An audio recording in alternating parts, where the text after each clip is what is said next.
How to share any Word document to Google Drive directly. Hello guys, in today's video I'm gonna show you how to share your Word document to Google Drive easy and fast. So all what you have to do is go to Word. Now this is the home page and choose the document that you want to share. For example, I'm gonna choose this one.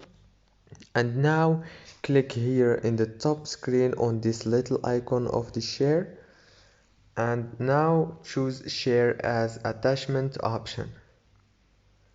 Choose if you want it a document or PDF, and then it will give you this option, choose drive. Very easy and quick. If this video was helpful, please don't forget to like and subscribe. Thank you so much for watching until the end. See you later.